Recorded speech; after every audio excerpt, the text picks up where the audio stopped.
The problem of truth is that the truth, first of all, is costly, whereas fiction is very cheap.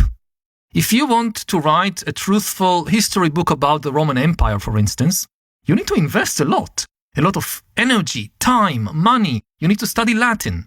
You probably need to study Greek, ancient Greek.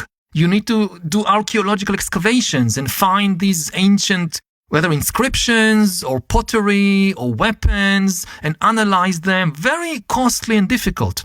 To write a fictional story about the Roman Empire, very easy. You just write anything you want and it's there on the page or on the internet.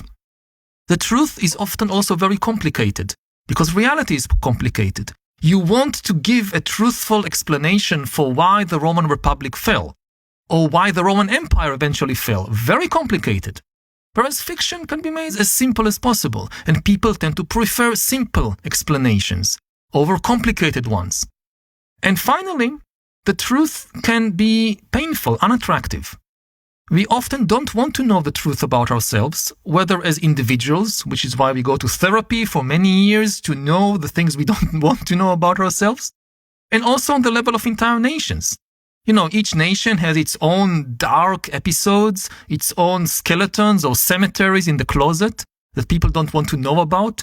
A politician that, in an election campaign would just tell people the truth, the whole truth, and nothing but the truth, is unlikely to win many votes. So in this competition between the truth, which is costly and complicated and sometimes painful, and fiction, which is cheap and simple, and you can make it very attractive, fiction tends to win. And if you look at, the large-scale systems, networks in history, they are often built on fictions, not on the truth.